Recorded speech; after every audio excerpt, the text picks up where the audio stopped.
मित्रों नमस्कार, मैं हूं राकेश कुमार। आप देख रहे हैं मत अभिमत। मित्रों, भूमि सर्वे को लेकर तमाम तरह की चर्चाएं चल रही हैं। चर्चाएं ये कि आपने कल भी सुना होगा, मैंने बताया भी था कि जब मंत्री दिलीप जायसवाल पत्रकारों को से बात कर रहे थे तो उन्होंने यह बात कही कि हमारे विभाग में, राजस्व विभाग में गड़बड़ियां हैं, भ्रष्टाचार है, दलाल जो है सो हावी हैं। और मैंने 27 या 37 कुछ वीडियो को पर कार्रवाई की है, 4 कर्मचारी जो है सो पकड़े गए हैं, जेल गए हैं। ये सारे दावे कर रहे थे और मैं पहले भी कह चुका हूं कि ये दावे तब तक खोखले रहेंगे जब तक केवल छोटी मछलियों को पकड़ने की कवायद सरकार करती रहेगी। मतलब कि अगर सीओ कुछ कर रहा है गड़बड़ी, तो उसके ऊपर जो पदाधिकारी है, जो एसडीओ है, वो क्या नहीं देख रहा है कि यहाँ पर सीओ गलत कर रहा है? और अगर एसडीओ कुछ गड़बड़ कर रहा है तो क्या जिलाधिकारी को यह देखने का मौका नहीं मिल रहा है? ये सारी चीज़ें, मतलब कि जिम्मेवारी तय करनी होगी। और यही जिम्मेवारी, देखिए, आज एक बड़ा फिर हादसा लेकर खड़ा हो गया। और इसके पहले आपने देखा होगा कि ज़मीनी विवाद में ही पूरे बस्ती को जला दिया गया था, उसको लेकर पूरा विवाद हुआ। और अब एक नया विवाद हुआ कटिहार में। कटिहार के चाईबाड़ी में कुछ आदिवासी रहते हैं। वो आदिवासी बज़ाब्ते यूँ कहें कि शहरी इलाके में हैं, शहरी क्षेत्र में हैं, और डीएम और एसपी का जो क्वार्टर है उसके नज़दीक है। और उनका जो ज़मीन है, ये बताया जा रहा है कि उनकी रैयती ज़मीन है और उस ज़मीन पर कुछ विवाद चल रहा था। अब यहाँ पे एक मामला ये आता है कि अगर विवाद था और उसकी सुनवाई एसडीओ कोर्ट में हो रही थी, तो एसडीओ कोर्ट ने रैयती ज़मीन को किस तरह दूसरे को, जो बलशाली हैं या भूमाफिया हैं या जो भी आप कह लें, उनके हक में कैसे दे दिया, जबकि इनका कहना है कि वो ज़मीन रैयती थी।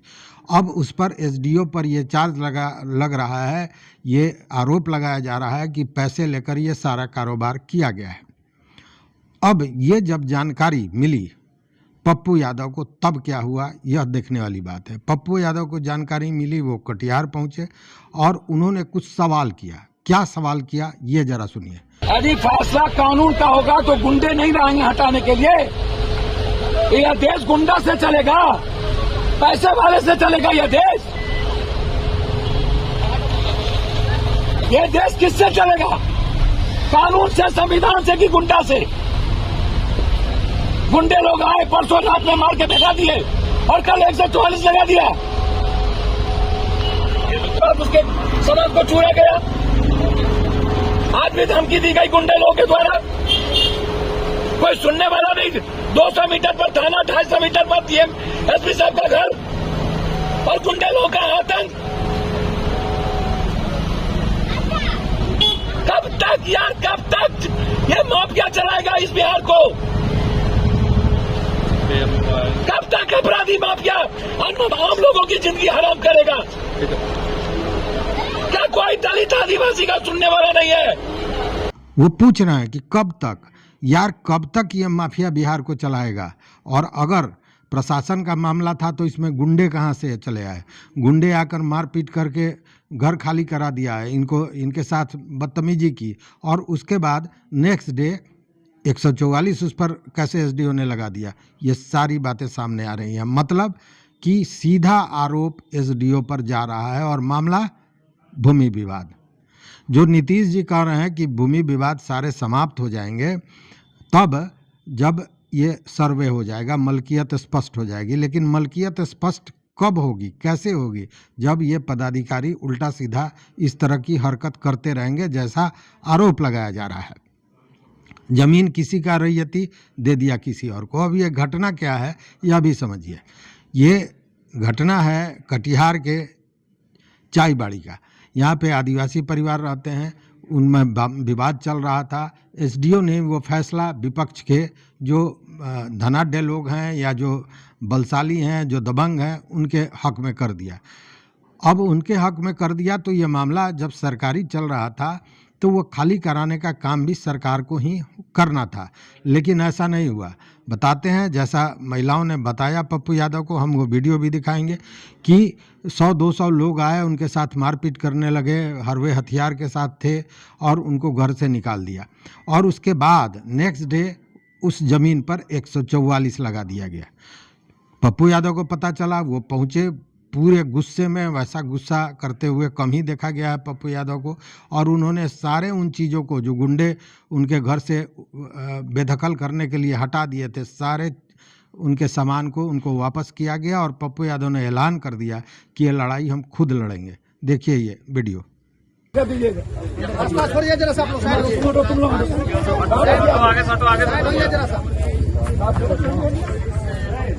सब सामान दीजिए,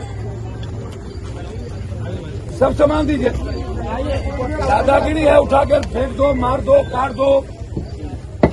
ए यार, कहा उसका बेचारे का उठा छोड़ा यार, नहीं उठता है तो कहा ऐसे करते यार।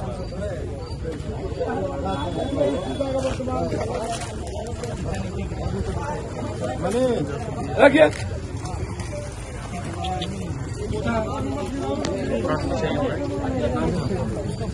सब सामान रखिए।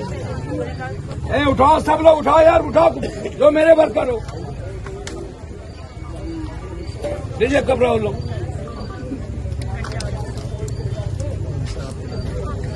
कोई कम गरीब का कोई इज्जत नहीं है, जी के क्या करेंगे यार। चलो जो तोशक और दो चौकी उठाइए, उसका बक्सा उठाइए।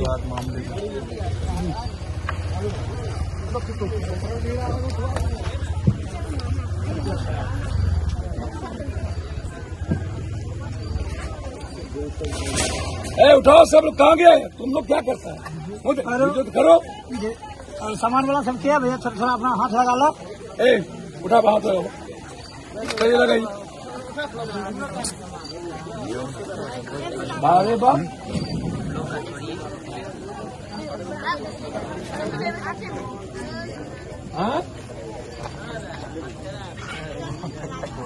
नहीं, इस जमीन पर कितने साल से हैं? हम लोग 5 साल से रह रहे। कितने साल? कितने साल से? 5 साल से। ये जमीन पर आप कैसे बसे? हम लोग जमीन है सर, खतियानी है सर। खतियानी है, ये लोगों का कहना खतियानी जमीन। आप लोग सब आदिवासी हैं। आपके साथ ये लोग जब आया, ये लोग कब आया आपके पास? कितने लोग आए? 200 थे। राइफल बंदूक सब था।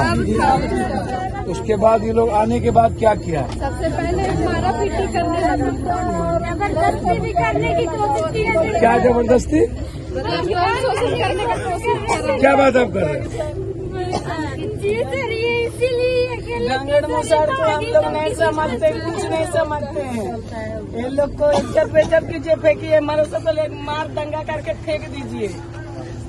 इसीलिए हम लोग सब मारना शुरू कर दिए। यहाँ का एसडीओ कैसे ऑर्डर दिया उन लोग के पक्ष में? वही लोग जाने सर, हम लोग को तो पता नहीं है। अभी भी केस चल रहा है सर। केस कहाँ चल रहा है? इन लोगों का कहना है कि एसडीओ ने, कुछ लोगों का कहना है एसडीओ यहाँ का पैसा लेकर के जजमेंट दे दिया 2 दिन पहले। हम लोग नहीं जानते सर। हम लोग को नहीं पता है सर। हम लोग को नहीं पता है इस बारे में सर की जज। आप लोग कहाँ पर? आप लोग का घर किधर? इधर। आप लोग